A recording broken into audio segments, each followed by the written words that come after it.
पुरानी हवेली horror story. कहते हैं इस दुनिया में कुछ ऐसे राज हैं जो सामने ना आए तो ही अच्छा है। इस दुनिया में कुछ शक्तियां हैं जिन्हें हम देख नहीं सकते पर महसूस जरूर कर सकते हैं। उन्हीं में एक भयानक शक्ति हर 100 साल बाद जाग उठती है। आज की कहानी उसी शक्ति के बारे में है। रिहान और नेहा दोनों ही राइटर्स थे और मुंबई शहर की भागदौड़ से थक चुके थे। दोनों ने फैसला किया कि वो मुंबई शहर से दूर एक घर ढूंढेंगे और वहीं रहेंगे। महाराष्ट्र में एक छोटे से गांव में उन्हें एक हवेली मिली और वो दोनों उसमें शिफ्ट हो गए। हवेली पुरानी थी लेकिन बेहद खूबसूरत। हवेली के मालिक की मौत हो गई थी और तब से वो खाली पड़ी थी, इसलिए वो उन्हें सस्ते में मिल गई।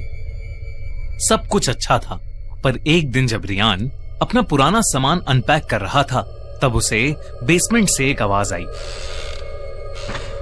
उसने बेसमेंट का दरवाजा खोला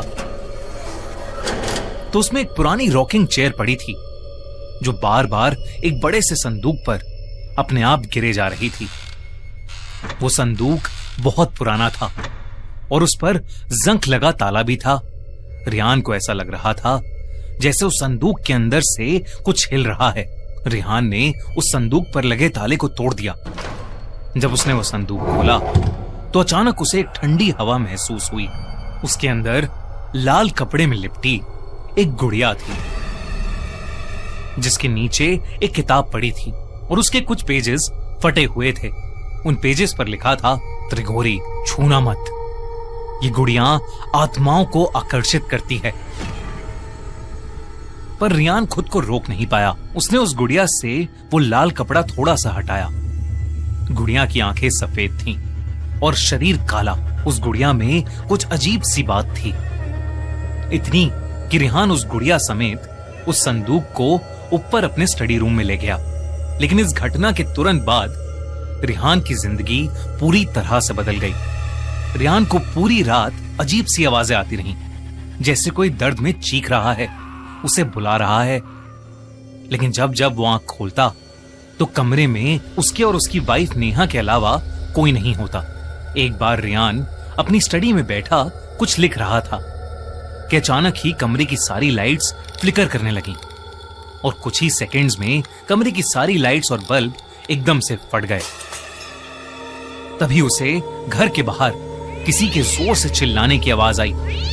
उसने बाहर जाकर देखा तो वहां एक काली बिल्ली बेरहमी से मरी पड़ी थी। उस दिन के बाद से रियान को हर वक्त ऐसा महसूस होने लगा था कि उनके घर में कोई और भी है। वो बेसमेंट की रॉकिंग चेयर सारा टाइम अपने आप ही हिलती रहती। हर समय रियान को चीखें सुनाई देती। उसे रात के अंधेरे में घर के अंदर मरे हुए लोगों के चेहरे भी दिखने लगे थे। वो चेहरे बेहद डरावने होते थे, लेकिन पल भर में उसकी आंखों के सामने से गायब हो जाते थे। रिहान को कुछ समझ नहीं आ रहा था, इसलिए उसने ये सारी बातें नेहा को बताई। लेकिन नेहा को उसकी बातों पर विश्वास नहीं हो रहा था। रिहान ने फैसला किया कि वो संदूक से मिली उस किताब को पढ़कर त्रिगोरी से जुड़ा राज जानने की कोशिश करेगा। रिहान सारा टाइम उस गुड़िया और उन पन्नों को पकड़कर उन्हें डिकोड करने में लगा रहता। रिहान इतना पागल हो चुका था कि वो खुद घर के आसपास के लोगों से त्रिगोरी के बारे में पूछने लगा और तब उसे किसी ने एक पंडित के पास भेजा। जब वो उस पंडित से मिला तो उस पंडित ने रिहान को कुछ ऐसा बताया जिसे सुनकर रिहान के रोंगटे खड़े हो गए। उसने बताया कि हर 100 साल में एक अजीब घटना होती है जब चैत्र अमावस्या, चैत्र पूर्णिमा और बैसाखी अमावस्या एक ही महीने में आते हैं और तब एक बहुत ही भयानक काली शक्ति जाग उठती है, त्रिगोरी। ये 3 रातें 100 साल में एक बार जब अप्रैल के महीने में आती हैं तो अपने साथ एक तबाही लाती हैं।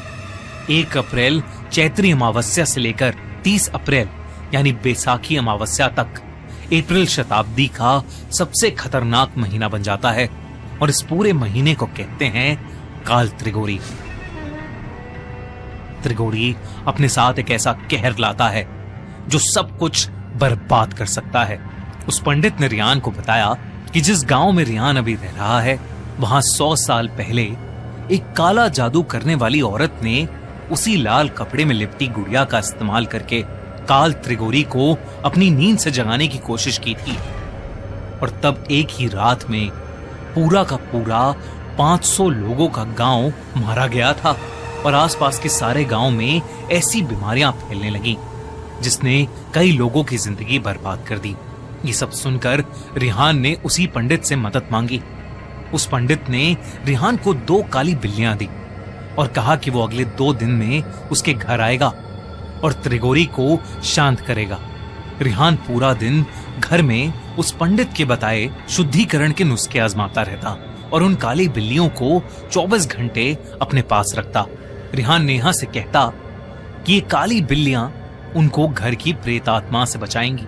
नेहा से अब रिहान का पागलपन बर्दाश्त नहीं हो रहा था। 2 दिन बाद वो पंडित उनकी हवेली में आया। पूजा का सामान देखकर ही रिहान और नेहा की रूह कांपने लगी, क्योंकि उसमें इंसानी खोपड़ी, मरे हुए जानवर और ऐसी ही बेहद अजीब अजीब चीजें थीं। लेकिन उस पंडित ने रिहान को हिम्मत रखने को कहा। उसने हाथ में एक लाल कपड़ा लिया और उस लाल कपड़े से उस गुड़िया को निकाल के पूजा स्थान के बीचों बीच रख दिया। पंडित ने देरी न करते हुए पूजा शुरू की और मंत्र आवाहन से काल त्रिगोरी को शांत करने की कोशिश करने लगा। पूजा शुरू करते ही रिहान को बहुत तेज दर्द में किसी की चीखें सुनाई देने लगी। तभी रिहान और नेहा ने देखा कि गेट की दीवार के अंदर से एक बहुत ही डरावनी 10 फीट लंबी परछाई निकली है जो उनकी तरफ आ रही है। जैसे जैसे वो परछाई उनकी तरफ आ रही थी वैसे वैसे घर की सारी लाइट्स अपने आप फूटती जा रही थीं। तभी एकदम से बहुत ही तेजी से दरवाजा खुला और वो परछाई घर के अंदर आकर हवा में कहीं गायब हो गई। और तभी घर की सारी चीजें हिलने लगीं। वो बिल्लियां आपस में एक दूसरे से इतनी बुरी तरह लड़ने लगीं कि उन्होंने एक दूसरे को नोच काट कर मार डाला। नेहा को अपनी आंखों पर विश्वास नहीं हो रहा था। उसे लगा कि ये सब उस गुड़िया की वजह से हो रहा है, इसलिए उसने हड़बड़ी में बिना लाल कपड़े के उस गुड़िया को उठाया और उसे काट कर जला दिया। ये देखते ही वो पंडित कांप उठा। उसने बताया कि काल त्रिगोरी से ऐसे छुटकारा नहीं मिलेगा और बिना लाल कपड़े के उस गुड़िया को छूने की हिम्मत करके नेहा ने अपने पूरे परिवार को संकट में डाल दिया है और अब उन्हें मरने से कोई नहीं बचा सकता। वो पंडित पूजा को बीच में छोड़कर ही घर से जाने लगा। रिहान उस पंडित से मदद की भीख मांगता रहा, लेकिन वो पंडित इतना घबराया हुआ था कि उसने कुछ नहीं सुना और वो वहां से चला गया। रिहान और नेहा की उस रात बहुत बुरी लड़ाई हुई। रिहान उस पूरी रात सो नहीं पाया क्योंकि उसे बार बार वही 10 फीट लंबी परछाई दिख रही थी जो धीरे धीरे और ज्यादा डरावनी होती जा रही थी। अगली सुबह उसे नेहा की चिल्लाने की आवाज आई। वो उसके पास पहुंचा। तब नेहा ने बताया कि पिछली रात उसके माँ बाप के घर में आग लग गई और उसकी पूरी फैमिली उस फायर एक्सीडेंट में मारी गई। रिहान ने डर के मारे अपना सर पकड़ लिया। वो समझ गया था कि यह सब काल त्रिगोरी की वजह से हो रहा है। कुछ ही देर में उसे एक और खबर मिली। जो पंडित उनके घर पूजा करने आया था उसे भी किसी ने जंगल में बेरहमी से मारकर छोड़ दिया था। अब रिहान को कुछ समझ नहीं आ रहा था कि वो क्या करे। थक हार कर रिहान ने सोचा कि वो संदूक को भी जला देगा, लेकिन जैसे ही वो संदूक तक पहुंचा उसने देखा कि वो काली गुड़िया वापस से जुड़ गई है और वो उस संदूक के ऊपर बैठकर उसे देख रही है। तभी फिर से उसे नेहा के चिल्लाने की आवाज आई। जब वो अपने कमरे में गया तो उसने देखा कि नेहा के हाथ में एक चाकू है और उसके पीछे वही 10 फीट भयानक लंबी परछाई। नेहा रिहान को देखकर पागलों की तरह हंस रही थी। इससे पहले कि वो कुछ समझ पाता, नेहा उसकी तरफ भागी। गांव वालों को कई देर तक उन दोनों के चिल्लाने की आवाजें आईं। जब वो लोग उनकी मदद करने पहुंचे तो उन्होंने देखा कि हवेली खुली पड़ी है और हवेली की सारी दीवारों पर खून से काल त्रिगोरी लिखा है। जब गांव वाले हवेली की बेसमेंट में गए तो उनके रोंगटे खड़े हो गए, क्योंकि वो दोनों पति पत्नी घर की बेसमेंट में बेजान पड़े थे। पुलिस की इन्वेस्टिगेशन में उन्हें रियान के स्टडी टेबल पर उसकी डायरी मिली, जिसमें उसने पिछले कुछ दिनों में जो कुछ भी उनके साथ हो रहा था वो सब लिखा था। लेकिन जब पुलिस ने पूरा घर छाना तो उन्हें वहां ना ही कोई संदूक मिला और ना ही कोई गुड़िया।